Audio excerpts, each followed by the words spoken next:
Hi guys, I'm going to probably do my usual three today. I wish I could go to the gym. I wish I could, work on my appearance. I did a video on body image. Yesterday I was really down because it seems, this is just the way I've been living.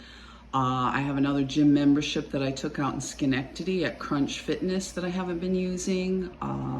And certainly the problems up in the gyms in Amsterdam with this mean girl group. My cousin that had molested me went in there and caused trouble with the Spencers, his father and mother. And she's part of the Mean Girl Club, and she has been since I met her. Ongoing, this sort of emotional and verbal abuse. She was good friends with my ex-husband, and she's continued to be abusive throughout my marriage. Just mean girl stuff, anything about me, she would rip apart, make comments, and I put up with it because they were older. They were my friends, they were my ex-husband's friends. I kind of looked up to them. They were successful. They had a big, beautiful home. And this is when the football parties start. So a lot of this backstory is going on behind my back, and I didn't realize it. My ex-husband had no intention of being my husband. It was an ongoing joke that somehow I was a prostitute because of my mother's boyfriends. And I'm not going to make this video about maps, because certainly these people believe that they can be father figures. I personally don't think there's a non-offending pedophile, certainly when you pretend to be someone's father figure. And this went on throughout my childhood and into my teenage years with my mother. She belongs to the swingers club, and a lot of people are involved with the swingers club, and certainly some of the landlords that I met up that way. And certainly the first thing these people will tell you is it's about communication. I was never given that type of communication because behind my back, it was insinuated I was a prostitute, I was a whore, I was some sort of promiscuous child coming onto her boyfriends. And she often did this too. She's very competitive. She's very jealous, like a sister. My grandmother was more like the mother.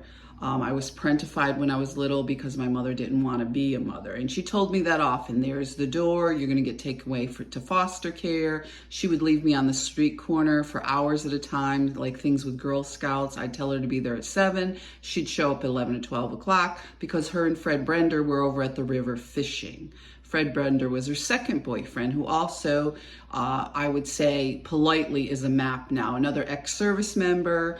He was a father figure I had to deal with respectfully. My grandmother was beside herself. This man was, he didn't bathe. He had rotten teeth. I don't know what my mother saw in him, but I did try to, respectfully, that was her boyfriend. So now, I find out all this stuff later, or I look at it in different perspective because it's only gotten worse with this swingers club. And now they're into this whole MAP, minor attracted person movement. I've met some of her other friends that have been harassing in the trans movement. So now a lot of this stuff that I grew up with is starting to make sense. And certainly because the communication was never there growing up. I don't want to be your mother.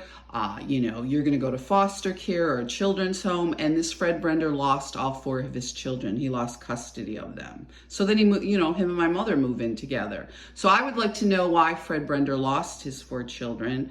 I would like to see his obituary, which I haven't been able to. I would like to know why the corrections officers at the jail, knowing about Fred Brender and his brothers and his various other relatives, some of them have been arrested for sexual abuse, continue to attack me because children can't give consent. So I'm going to continue to talk about that because, of course, I have special needs half siblings that are growing up in this kind of environment. Of harassment, calling people's names and this kind of thing with this stuff. And I still am not allowed to see some of these children in the family. And certainly they played these games. My ex-husband played with his friends. Somehow I wasn't good enough, to see these children because I wasn't, maternal. I heard that from my cousins, and here they were involved in this kind of child abuse. So I will continue to talk about some of this stuff because I think it's important. When you deceive your partner, that's a big red flag. I mean, we need communication. If you're involved in a swingers club or you're involved with some of these things and it's 2 consenting adults, that's your choice, but you need to let your partner know. If you have kinks, if you're into pornography, certainly my cousins were heavily into pornography when I was a little girl. My adult cousin, 19, 20 years old, was reading Playboy, trying to take these pictures of me, having an inappropriate relationship with my other cousin, his sister. My godmother was involved, overlooked a lot of this sexual abuse with her husband. There was problems with his family. So there's quite a number of people connected to my case that are involved with either pedophiles, are pedophiles themselves, or I guess now they call themselves MAPs. But I'm going to continue to speak on these issues because I'm being the one attacked and I'm a victim. You know, I was 5 years old when I moved into the neighborhood. My mother got involved with these people. It was constant chaos. You know, she had to constantly be out parties. She had all these friends, and they all attacked their grown daughters too. This Rena Misek constantly attacked her older daughter, Sarah. And I felt bad for Sarah because I identified with Sarah. This Red, her other friend, same thing. The oldest daughter was often attacked. She lost custody of all her children. Then she has this other friend, Virginia, that supposedly would lock her kids in cages. Yeah, that was the scary thing, trying to go to school and being told if you didn't behave, you were going to, because I would walk by her house and want to play with her oldest daughter and being told that they were being locked in cages. So this is the sort of into the witchcraft or Satanism, or to kind of scare you. And that was always a part of my growing up too, with this witchcraft or Satanism or this kind of heathens ideology, and to scare you, to keep you quiet, to make you afraid. And certainly the Jehovah's Witnesses are like that too. My godmother, it was always this Armageddon's coming and Jehovah, and you're in trouble for the slightest thing. Meanwhile, all this child abuse was going on and no one's addressing it. And that's why I started my channel, to address some of these issues, move forward with my life, and these people continue to attack, and they continue to do this stuff to the actual victims, which is why we need more victim services. Housing should be a priority. It seems to be there's some movement here in Albany to hold landlords accountable. I would agree, because certainly as a victim of domestic violence, you go into these situations and it's even more abusive. It's triggering.